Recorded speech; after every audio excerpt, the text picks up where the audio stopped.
Bharatiya Janata party की कौमी नायब सदर DK अरुणा ने इल्ज़ाम लगाया कि बीजेपी रियासत में काफ़ी मुस्तहकम है और BRS और कांग्रेस दोनों एक ही सिक्के के दो रुख हैं। उन्होंने आज कहा कि बीजेपी ने कामारेड्डी में कामयाबी हासिल करते हुए ये साबित कर दिया है कि वो BRS और कांग्रेस से बेहतर जमात है। उन्होंने कहा कि आइंदा लोकसभा इंतखाबात में बीजेपी रियासत की ज़्यादातर सीटों पर कामयाबी हासिल करेगी। अभी जो 5 स्टेटों में जो इलेक्शन हुआ था, 3 स्टेट में बहुत बड़ी मेजॉरिटी से भाजपा को जिता है, राजस्थान, मध्य प्रदेश और छत्तीसगढ़। और तेलंगाना में भी यहाँ के 1 सीट से लेके 8 सीट तक बढ़े हुए और 19 प्लेसेस में सेकंड प्लेस में रही भाजपा।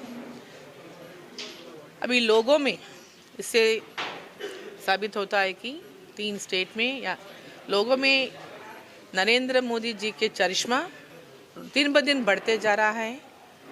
मध्य प्रदेश में बोल रहे थे कि वहाँ पे कांग्रेस आ जाएगा, छत्तीसगढ़ में कांग्रेस आ जाएगा, राजस्थान में कांग्रेस आ जाएगा, भाजपा हर स्टेट हार ले, ऐसे मीडिया में बहुत सारे मतलब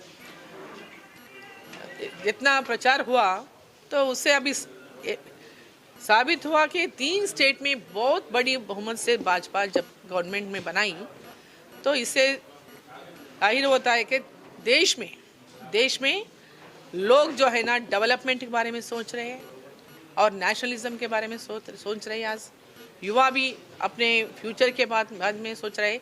मोदी जी के सरकार में ही हम लोगों की युवा आगे बढ़ सकता है, ये भरोसा दिला सके मोदी जी ने।